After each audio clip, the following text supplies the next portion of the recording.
સુરત જિલ્લા ભાજપ દ્વારા અમદાવાદ વિમાન દુર્ઘટનામાં મૃત્યુ પામેલા ગુજરાતના પૂર્વ મુખ્યમંત્રી વિજય રૂપાણી તથા અન્ય દિવંગત આત્માઓને શાંતિ માટે શોક સભાનું આયોજન કરવામાં આવ્યું છે। અમદાવાદ ખાતે એર ઇન્ડિયાની ફ્લાઇટ ક્રેશ થતાં 141 પેસેન્જર અને અન્ય નાગરિકોના મોતને ભેટ્યા હતા। ત્યાં ગુજરાતના પૂર્વ મુખ્યમંત્રી વિજયભાઈ રૂપાણીનું પણ નિધન થયું હતું। તે દુઃખદ ઘટનાના પગલે આજે બારડોલી મધ્યસ્થ કાર્યાલય ખાતે શોક સભાનું આયોજન કરવામાં આવ્યું હતું।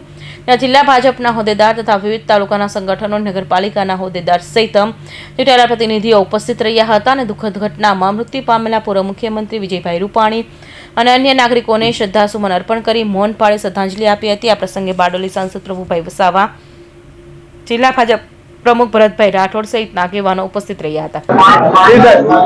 તારીખ 12/6/2025 ગુરુવારના રોજ અમદાવાદ ખાતે એર ઇન્ડિયાનું જે પ્લેન ક્રેશ થયું એની અંદર 242 જેટલા મુસાફરોમાંથી 241 મુસાફરોના જે અવસાન થયેલ છે અને એમાં ગુજરાતના પૂર્વ મુખ્યમંત્રી આદરણીય શ્રી વિજયભાઈ રૂપાણી સાહેબ તેમજ એની સાથે જે કોઈ પણ યાત્રીઓ હતા, સાથે સાથે જે અકસ્માત થયો એ જગ્યા ઉપર, હોસ્ટેલની જગ્યા ઉપર જે ભારતનું ભવિષ્ય એવા ડોક્ટરો પણ મોટી સંખ્યામાં આની અંદર એમના મરણ થયેલ છે।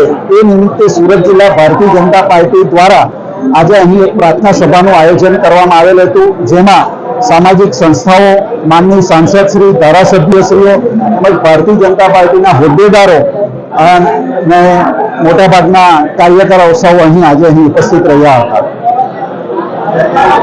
Suresh Rathod, Hind TV news, Bardoli.